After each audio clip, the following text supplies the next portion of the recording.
Tollywood box অফিসের রাজা রাজা তা নিয়ে বিন্দু বিসর্গ সন্দেহ নেই। ফের ব্লকবাস্টারের হ্যাট্রিক সেরে ফেললেন দেব। নিন্দুকরা তার অভিনয় দক্ষতা নিয়ে যাই বলুক না কেন, বিরোধী শিবির তার ছবির প্রচার কৌশলকে যতই কটাক্ষ করুক না কেন, হলে দর্শক টানতে দেবের বিকল্প বর্তমানে টলিউডের ধারে কাছে কেউ নেই। খাদান ধূমকেতুর পর রঘু ডাকাতের রমরমা বক্স অফিস জুড়ে।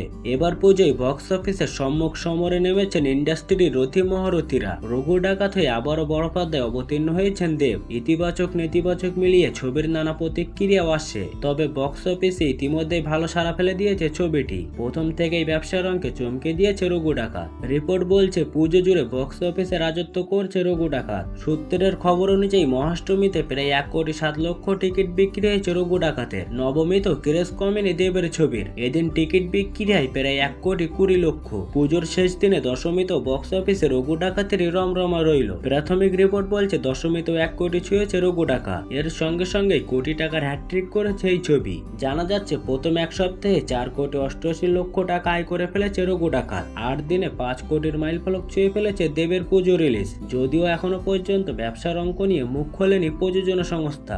অন্যদিকে পুজোর অন্যতম চর্চিত ছবি রক্তবীজ 2 রিপোর্ট বলছে দশমীতে প্রায় 55 লক্ষ টাকা আয় করেছে এই ছবি। মুক্তির পর থেকে এখনো পর্যন্ত এই ছবির আয়ের পরিমাণ প্রায় 2,70,00,000 টাকা। বক্স অফিসের পাশাপাশি সোশ্যাল মিডিয়াতেও রেশারেশি চলছে রঘু ডাকাত এবং রক্তবীজ 2 নিয়ে। পুজোয় মুক্তি পাওয়া অন্য দুই ছবি দেবী চৌধুরানী এবং যতকাণ্ড কলকাতাতেই বক্স অফিসের প্রতিযোগিতায় সামিল হতে পারেনি। তবে এই দুই ছবি দর্শকের মনে জায়গা করতে পেরেছে।